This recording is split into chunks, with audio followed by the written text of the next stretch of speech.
கல்யாணத்துக்கு இன்னும் 2 வாரம் இருக்கா? சரி, எல்லாரும் கண்டிப்பாக போயிட்டு வரணும். மரகதம் சொல்ல கண்டிப்பாக போகலாமா? அர்ஜுனும் சொல்லிட்டு போயிட்டான். நாட்கள் மெதுவாக நகர அர்ஜுனுக்கும் கை குணமாகி ஆஃபீஸ் போக ஆரம்பித்தான். அர்ஜுன், கௌதம் 2 பேருமே ஆர்டர் கரெக்டான நேரத்தில் கொடுக்கணும்னு கடுமையாக உழைக்க ஆரம்பித்தாங்க. அண்ணா, சித்துவோட கல்யாணத்துக்கு இன்னும் 2 நாள் தான் இருக்குது. நீங்களும் தானே கல்யாணத்துக்கு வரீங்க. எல்லாரும் போயிட்டா நல்லா இருக்காது. அதனால் நீ, அம்மா, யசோதம்மா 3 பேரும் போயிட்டு வாங்க. நான் ஆஃபீஸை பார்த்துக்கிறேன். ஏன்னா நீங்களும் வரேன்னு தானே சொன்னீங்க. வரேன் தாண்டா சொன்னேன். ஆனால் எல்லாரும் போனால் சரியாக வராது. ஆஃபீஸில் ஏகப்பட்ட வேலை இருக்குது. நீ போயிட்டு வா. இன்றைக்கி புதன்கிழமை, வெள்ளிக்கிழமை தானே கல்யாணம். நீ வியாழக்கிழமை காலையிலே கிளம்பு. கையில் அடிபட்டு இப்போ தான் குணமாக இருக்குது. கார் எடுக்க வேணாம். 3 பேரும் ஃப்ளைட்டில் போயிட்டு வந்துடுங்க. சரிங்கண்ணா. அப்போது நாளைக்கு காலையில் பெங்களூர் போக ஃப்ளைட் டிக்கெட் புக் பண்ணிவிடு. ஓகேண்ணா. மறுநாள் காலையில் யசோதா எவ்வளவு கூப்பிட்டோம் கௌதம் வரல. அம்மா, நீங்கள் போயிட்டு வாங்க, நான் ஆஃபீஸை பார்த்துக்கிறேன். ஏண்டா, ஆஃபீஸ்னு இருந்தால் 4 இடத்துக்கு போய் வந்தால் தானே நல்லது கெட்டது தெரியும். அதெல்லாம் பார்த்துக்கலாம்மா, நீங்கள் போயிட்டு வாங்க. அவங்க காலையிலே கிளம்பிட்டாங்க. யாரும் இல்லாததால் வீடு வெறிச்சோடி இருந்துச்சு. கௌதம் காலையிலே நியூஸ் பார்த்துக்கிட்டு இருந்தான். மறுநாள் காலை வெள்ளிக்கிழமை சென்னைக்கு ரெட் அலர்ட்டுன்னு போட்டிருந்துச்சு. பொதுவாக டிசம்பர் மாதம் தானே வரும். இது என்ன அக்டோபர்லேயே வந்திருக்கு? என்ன நடக்குதுன்னே புரியல.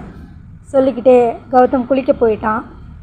இங்கே பவித்ராவும் ஆஃபீஸ் கிளம்பிக்கிட்டு இருந்தா. பாப்பா, என் தங்கச்சி பொண்ணுக்கு குழந்த பிறந்திருக்கு. நான் போய் பார்த்துட்டு வரேன் பாப்பா. ஒரே ஒரு லீவ் இருந்தால் போதும். ஐயோ அம்மா, நீங்கள் போயிட்டு பொறுமையாக வாங்க. திங்கக்கிழமை வந்துட்டிங்கன்னா போதும். அப்பாவுக்கு தெரிஞ்சால் திட்டுவார். அதெல்லாம் அப்பா கிட்ட சொல்ல வேண்டாம், நான் பார்த்துக்கிறேன். கை செலவுக்கு எவ்வளோ பணம் வேணும்? அதெல்லாம் வேணாம் பாப்பா, என்கிட்ட இருக்குது. அட இருங்கம்மா. அவங்க கையில் 2500 கொடுத்து குழந்தைக்கு ஏதாவது வாங்கி கொடுங்க. சரி, நான் ஆஃபீஸ் கிளம்புறதுக்குள்ளே நீங்களும் கிளம்பிடுங்க. நான் போகும்போது சாவி எடுத்துகிட்டு போயிடுறேன். சொன்னது தான் தாமதம். அவங்க உடனடியாக கிளம்பிட்டாங்க. பவித்ராவும் சாப்பிட்டு சாப்பாடு எடுத்துக்கிட்டு அவங்கள பஸ் ஸ்டாண்டில் ட்ராப் பண்ணிவிட்டு ஆஃபீஸ் போயிட்டா. கௌதமுக்கு வீட்டில் யாரும் இல்லாததால் ரொம்ப போராக இருந்துச்சு. சீக்கிரமாக கிளம்பி ஆஃபீஸ் போனான். அன்றைக்கி வியாழக்கிழமை. அதனால் பூந்தமல்லியில் இருந்த அந்த முருகன் கோயிலுக்கு போயிட்டு போகலான்னு கோவிலுக்கு வண்டியை விட்டான். கோவில் உள்ளே போய் ஒரு 10 நிமிஷம் அமைதியாக உட்காந்து சாமி கும்பிட்டுருந்தான். சாமி கும்பிட்டு முடித்து பிரகாரத்தில் வந்து உட்காரும்போது சரியாக அந்த அம்மாவும் குழந்தையும் வந்தாங்க. சார், எப்படி இருக்கீங்க? அந்த அம்மா கேட்க, நல்லா இருக்கேன். நீங்கள் எப்படி இருக்கீங்க? நல்லா இருக்கேன் சார். எனக்கு தெரியுதா? தெரியலையே. உங்கள் ஆஃபீஸில் லைன் சூப்பர்வைசராக இருக்காரே ரகு, அவரோட ஒய்ஃப் சார் நான். இது என்னோடய குழந்த. இப்போ ஞாபகம் வருது. உங்கள் பேர் வித்யா தானே? ஆமாம் சார். ஆமாம், உங்கள் குழந்தைக்கு ஹார்ட் ப்ராப்ளம் இருந்துச்சு. இப்போ எப்படி இருக்குது? ட்ரீட்மெண்ட் எல்லாம் முடிஞ்சுதா? கடவுள் மாதிரி நீங்களும் அர்ஜுன் சாரும் பண்ண ஹெல்ப்பில் குழந்தைக்கு ஹார்ட் ஆப்ரேஷன் பண்ணி முடிச்சிட்டோம் சார். இப்போது எந்த பிரச்சனையும் இல்லை, நல்லா இருக்கா. இவதானா? ஆமாம் சார். இங்கே வா. ஓ, கூப்பிட்றாங்கல்ல. குழந்தைய தூக்கிக்கிட்டவன், உன் பேர் என்ன? அக்ஷரா. ஸ்கூல் போறியா? இன்னும் இல்லை. ஏன்? எனக்கு உடம்பு சரியில்லை, அதனால் இன்னும் ஸ்கூலுக்கு போகலை. அடுத்த வருஷத்துலேருந்து நான் ஸ்கூலுக்கு போவேன், யூனிஃபார்ம் எல்லாம் போட்டுக்கிட்டு. அப்படியா? அவள் கன்னத்தில் முத்தம் கொடுத்துட்டு அவளை கீழே இறக்கி விட்டவன் உடனடியாக தன் பேண்ட் பாக்கெட்லேருந்து பர்ஸ் எடுத்தான். அதில் 5000 ரூபாய் இருந்துச்சு. அதை எடுத்து குழந்தைக்கு கொடுத்தான். ஐயோ வேணாம் சார், ஏற்கனவே நீங்கள் எங்களுக்கு நிறைய செஞ்சிட்டீங்க. இதுக்கு மேலே வேணாம் சார். பரவாயில்ல, இருக்கட்டும். குழந்தைக்கு ஏதாவது வாங்கி கொடுங்க. பாய். குழந்தைக்கிட்ட சொல்லிவிட்டு கௌதம் வெளியில் வர யாரும்மா அந்த மாமா? பாப்பா கேட்க, அவர் தான் உனக்கு சாமி. அந்த அம்மா சொன்னது கௌதம் காதில் தெளிவாக விழுந்துச்சு.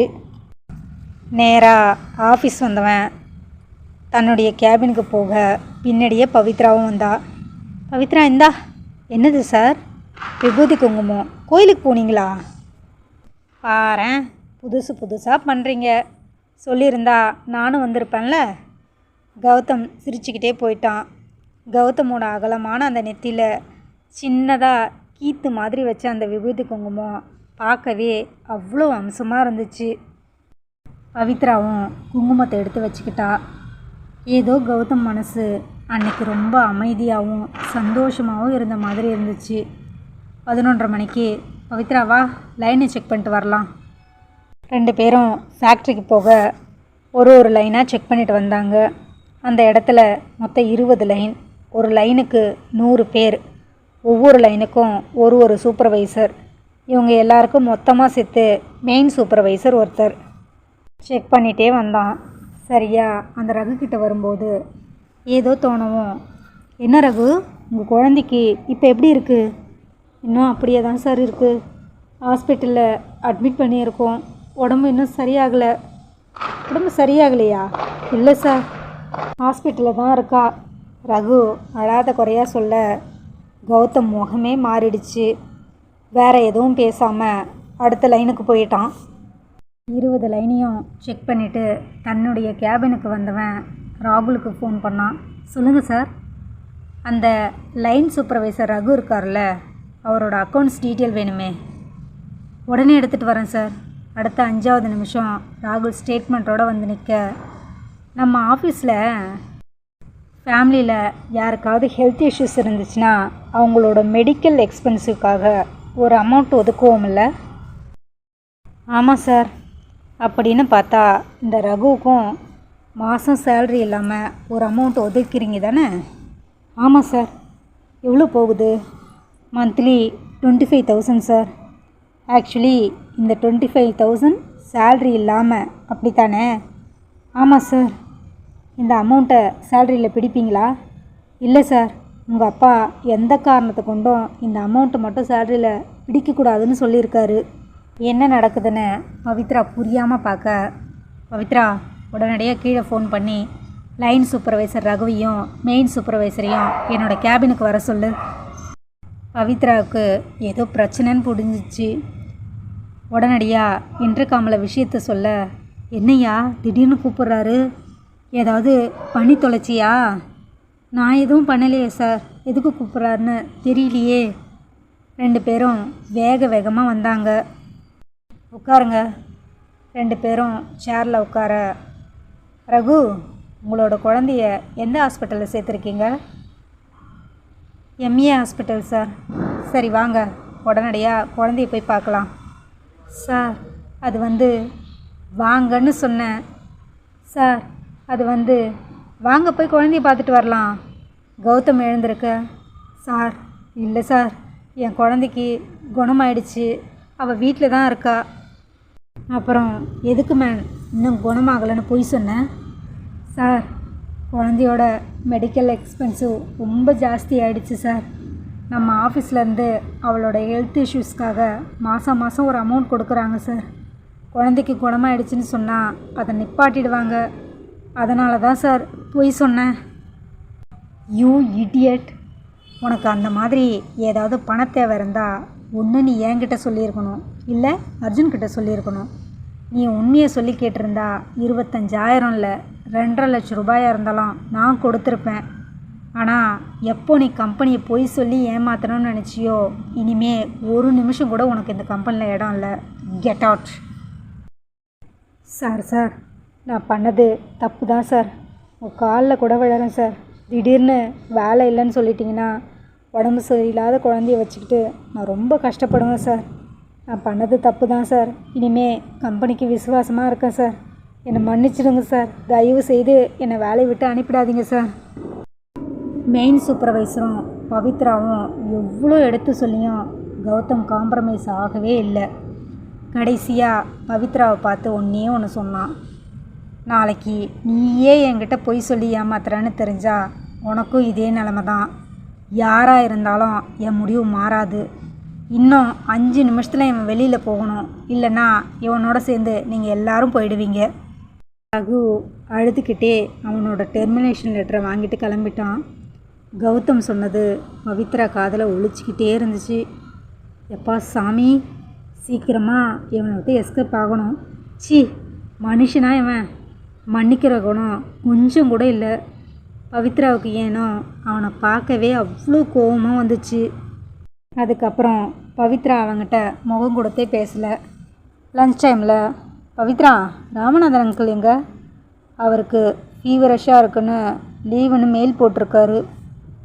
பவித்ரா நிமிராமல் பதில் சொல்ல, என்ன மேடம், என் மேலே என்ன கோவம் உங்களுக்கு? நான் ஏன் உங்கள் மேலே கோவப்பட போகிறேன்? அதெல்லாம் ஒன்றும் இல்லை.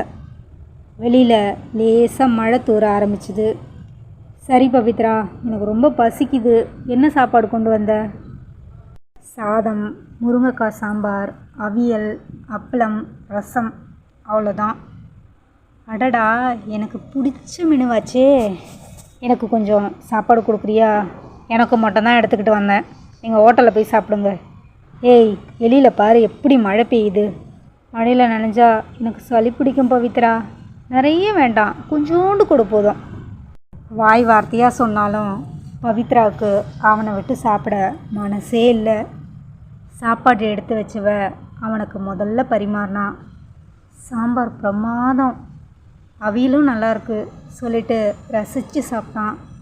இன்றைக்கி சாயந்தரம் நான் வீட்டுக்கு வந்து இதை சமைச்சவங்க அந்த அம்மா கைக்கு கை கொடுத்துட்டு வரேன். அவங்க இங்கே இருக்காங்க? ஏன், என்னாச்சு? அவங்க தங்கச்சி குழந்தைய பார்க்குறதுக்காக ஊருக்கு போயிருக்காங்க. இதோட திங்கக்கிழமை தான் வருவாங்க. ஓ அப்படியா? மேடம் அப்போது தனியாக இருக்கீங்களோ?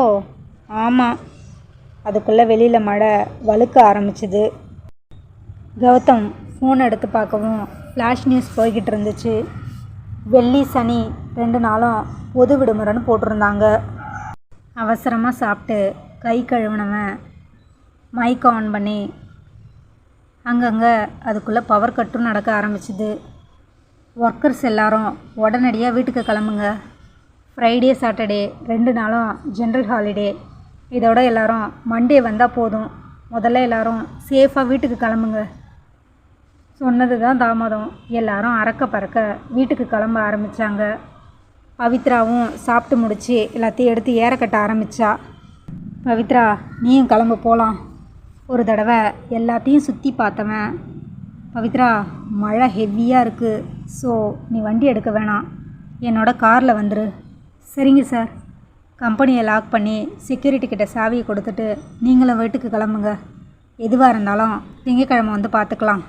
கௌதம் நேராக தன்னோட வீட்டுக்கு வந்துட்டான். சார், என்னை கொண்டு போய் வீட்டில் விடுங்க.